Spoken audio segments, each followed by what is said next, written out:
নমস্কার বন্ধুরা, আজকে আপনাদের সামনে আমি চিতই পিঠা রেসিপি নিয়ে এসেছি। কিভাবে পারফেক্ট চিতই পিঠা বানাতে হবে আজকে আমি আপনাদেরকে সেটা দেখাবো। এখানে আমি একটি বলে নিয়ে নিয়েছি 4 বাটি আতপ চালের গুঁড়া। আমি এখানে শুকনো আতপ চালের গুঁড়া নিয়েছি। আপনারা ইচ্ছা করলে যখন তখন আতপ চাল ভাঙিয়েও নিতে পারবেন। এখানে নিয়ে নিচ্ছি আমি স্বাদ মতো লবণ, যতটুকু লাগবে আন্দাজ মতো নিয়ে এটাকে ভালো করে আমি মাখিয়ে নিচ্ছি। এখন এখানে আমি নিয়ে নিচ্ছি কুসুম গরম জল।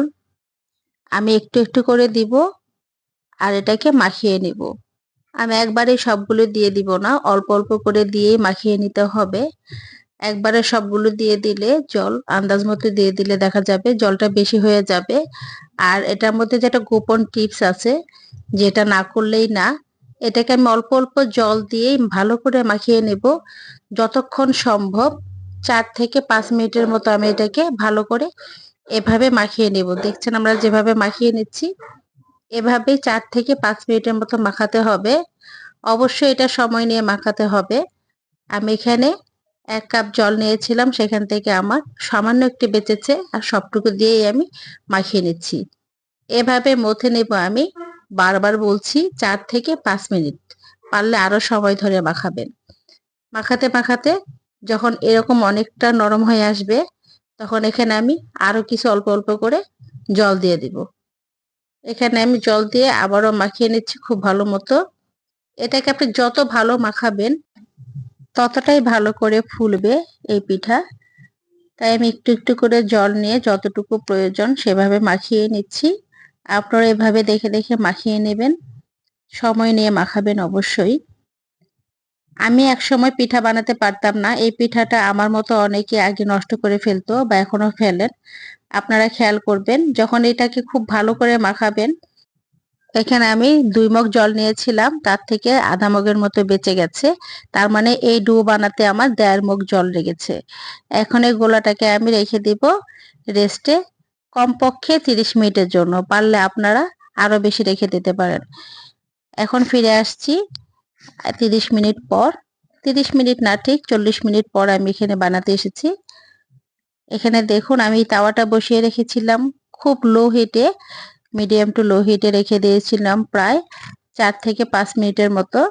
এটাকে আমি তাওয়াটাকে খুব ভালো করে গরম করে নিচ্ছি। যদি মাটির তাওয়া হয় তাহলে তো সবচাইতে ভালো হয় পিঠা বানাতে। আর যদি হচ্ছে আপনারা লোহার তাওয়া নেন তাতেও হবে। যেহেতু আপনারা গোলাটাকে ভালো করে মাখিয়ে নেবেন, তাহলে অবশ্যই পিঠাটা ফুলবে, হয় মাটির তাওয়াতে বা লোহার তাওয়াতে।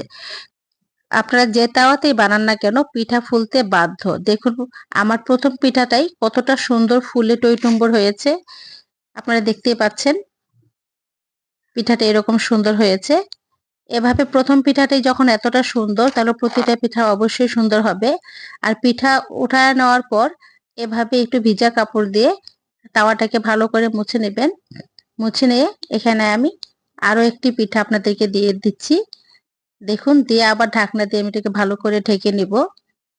আর ঢাকা নেওয়ার আগে অবশ্যই আপনারা এরকম জলে, ঠান্ডা জলে ভিজিয়ে নেবেন। তাহলে সেই জলের যে একটা ভাপ থাকে, সেই ভাপটা দিয়েও পিঠা ফুলতে সাহায্য করে। এভাবে আমি প্রতিটা পিঠা বানিয়ে নিচ্ছি। দেখুন আমার প্রত্যেকটা পিঠা কতটা সুন্দর হয়েছে, একটি পিঠাও আমার নষ্ট হয়নি। এখন আমি আপনাদেরকে একটা পিঠা ভেঙে দেখাবো। ভিতরে দেখলেই বুঝতে পারবেন পিঠাটা কতটা সুন্দর ছিদ্রযুক্ত হয়েছে।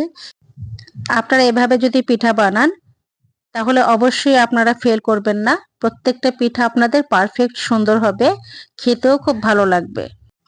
এই ভিডিওটি দেখে যদি আপনাদের বিন্দু মাত্র উপকারে লাগে তাহলে আমার ভিডিওটি করে সার্থকতা পাবো আমি।